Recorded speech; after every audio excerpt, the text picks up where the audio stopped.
بغیر ہتھیار کا سپاہی کسی کام کا نہیں ہوتا، اور قرآن تو ایسا ہتھیار ہے جلسے میں آنے والوں میں ڈنکے کی چوٹ پر کہہ سکتا ہوں، 1,00,000 کے اسٹامپ پیپر پہ لکھ کے دے سکتا ہوں، جتنا پاور والا ہتھیار قرآن ہے اتنا پاور والا امریکہ کا ایٹم بم نہیں ہے۔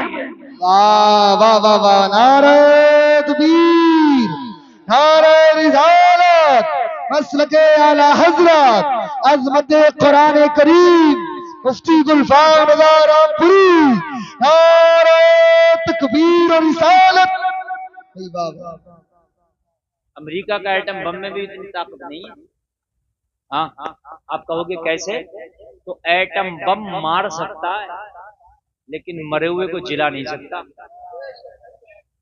بولو بات ہے کہ نہیں ہے؟ ایٹم بم جان لے سکتا ہے مگر زندگیاں نہیں دے سکتا۔ قرآن وہ ہے جس سکتوں کو زندگی دیتا ہے، قرآن وہ ہے جو قرینہ بندگی دیتا ہے، قرآن وہ ہے جو گلے کٹواتا نہیں بلکہ غریبوں کو گلے لگوا دیتا ہے۔ دنیا گلے کاٹنے میں لگی ہے مگر قرآن گلے لگانے میں لگا ہے۔ ہے کہ نہیں ہے؟ قرآن کہہ رہا وَاعْتَصِمُوا بِحَبْلِ اللَّهِ جَمِيعًا وَلَا تَفَرَّقُوا، قرآن کہہ رہا لوگو اللہ کی رسی کو مضبوطی سے تھام لو اور ٹکڑیوں میں نہ بٹو، اس لیے کہ تم بٹ جاؤ گے تو موت ہے، جس دن تم ایک ہو جاؤ گے اس دن زندگی ہے۔ جدا ہونے کا نام موت ہے، ایک ہو جانے کا نام زندگی ہے۔ جب آگ، ہوا، پانی، مٹی یہ جدا ہو جاتے ہیں تو انسان مر جاتا ہے، اور جب یہ چاروں چیزیں اپنی جگہ رہتی ہیں تو انسان زندہ رہتا ہے۔ آگ میں گرمی ہے، انسان مرنے کے بعد ٹھنڈا ہو جاتا ہے، بولو ہو جاتا ہے کہ نہیں ہو جاتا ہے؟ سانس لیتا ہوا ہے لیکن جب سانس لینا بند کر دے تو مر جاتا ہے۔ پتا چلے کہ انسان سے جب سانس جدا ہوئی تو انسان کی موت ہے۔ اتحاد کا نام زندگی ہے، اختلاف کا نام موت ہے۔ قرآن اتنا بڑا ہتھیار ہے، اتنا بڑا ہتھیار ہے، پوری دنیا مل کے بھی قرآن کا مقابلہ نہیں کر سکتی ہے، ایسا ہتھیار ہے۔ واہ کیا بات ہے، یہ بہت اچھا زندہ بات۔ میں بتا رہا ہوں آپ کو، سنیے قرآن کی ذرا پاور آگے سے لے کے پیچھے تک۔ میرے بھائی ذرا پیچھے کے بیٹھ جائیں، پیچھے کے لوگوں کو بھی دیکھنے دو۔ اتنی اچھی تقریر میں روزانہ نہیں کرتا ہوں جتنی آج میں کر رہا ہوں، موضوع ذہن میں آنے کی بات ہے۔ واہ واہ واہ، ہاں سنیں آپ، بہت اچھا ہے، ذہن میں آنے کی بات ہے۔ قرآن سنو، اس کی پاور قرآن کی سنو۔ امریکہ تجھے بڑا ناز ہے نا اپنے بم پر، تجھے بڑا ناز ہے نا اپنے میزائل پر، تو امریکہ اگر تیری ماں نے دودھ پلایا ہے تو کوئی ایسا میزائل بتا جس سے تو جنات کو مار سکے یا جنات کو بھگا سکے۔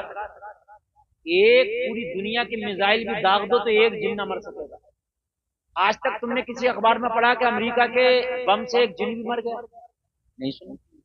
یہ سنا ہوگا جانور مر گئے، پرندے مر گئے، انسان مر گئے، یہ سنا ہوگا۔ آگ لگ گئی، بلڈنگیں دھس گئی ہیں، سنا ہوگا، مگر آج تک نہیں سنا ہوگا کہ امریکہ کے میزائل نے، امریکہ کے بم نے ایک جن کو مار دیا یا ایک جن کو بھگا دیا۔ سنا آپ نے؟ اگر آپ رائفل لے کر پہنچ جاؤ تو ہوائی اثر والے کا ہوائی اثر ختم ہو جائے گا؟ نہیں ہو جائے گا۔ اچھا کسی پہ ہوائی اثر ہو تو کوئی اس کے کنپٹی پہ بندوق تو نہیں رکھتا نا کہ خبردار جا رہا ہے کہ نہیں جا رہا؟ رکھتا ہے کوئی بندوق؟ نہیں نا، اسے پتا بندوق سے کچھ ہونے والا نہیں ہے، اسے پتا ہے کہ کنپٹی پہ بندوق نہیں، توپ رکھ دو کچھ ہونے والا نہیں ہے۔ لیکن یہ قرآن ایسا ہے، اگر کسی پہ جن ہو اور سورہ رحمان پڑھ دو، سورہ یاسین پڑھ دو تو جن بھی بھاگ جاتا ہے، جن کا باپ بھی بھاگ جاتا ہے۔ واہ واہ واہ واہ، سبحان اللہ بھائی، زندہ باد، کیا بات ہے بھائی مفتی صاحب بھائی، بہت اچھا، واہ واہ واہ، زندہ باد۔ یہ ہے قرآن کی طاقت، یہ ہے قرآن کی طاقت۔ ہم نے جنات بھاگتے دیکھے ہیں قرآن سے، جنات جلتے دیکھے ہیں قرآن سے، ہوائی اثر ختم ہوتا دیکھا ہے قرآن سے۔ وہ لوگوں سنو، جہاں دلوں کو بے قراریاں ہوں وہاں قرآن پڑھو، قرار آ جائے گا۔ ارے جہاں پر گھروں میں جھگڑے ہوں وہاں قرآن پڑھو، ایک دوسرے میں پیار آ جائے گا۔ واہ واہ واہ بھائی، بہت خوب، بھائی بہت بہت اچھی تقریر ہو رہی ہے مفتی صاحب، زندہ قرآن باد سے دور کیوں گئے؟ جی تم قرآن سے دور گئے، دنیا تم سے دور جا رہی ہے، قرآن سے تم کیوں دور گئے؟ قرآن سے دور جانے کی چیز ہی نہیں ہے قرآن۔ قرآن کو آج سے میری تقریر سن کے قسم کھا کے جانا، اگر تمہیں قرآن پڑھنا نہیں آتا تو پڑھنے کی کوشش کرو، کوئی مشکل نہیں ہے۔ پہلے زمانے میں قرآن پڑھنا زیادہ مشکل تھا، مولوی حافظ قاری کم تھے، اب تو مولویوں کی بھی کمی نہیں، حافظ قاریوں کی بھی کمی نہیں، ٹھیک ہے؟ قرآن پڑھو، پڑھنا سیکھو۔ اب تو یوٹیوب پہ نکال لو، یوٹیوب پہ قرآن پڑھانا سکھا رہے ہیں، اب تو یوٹیوب پہ بھی قرآن پڑھانے کا طریقہ آپ کو سکھایا جائے گا۔ کسی سے بھی قرآن پڑھنا سیکھو، قرآن پر عمل کرنا بھی سیکھو۔ آؤ میں بتاؤ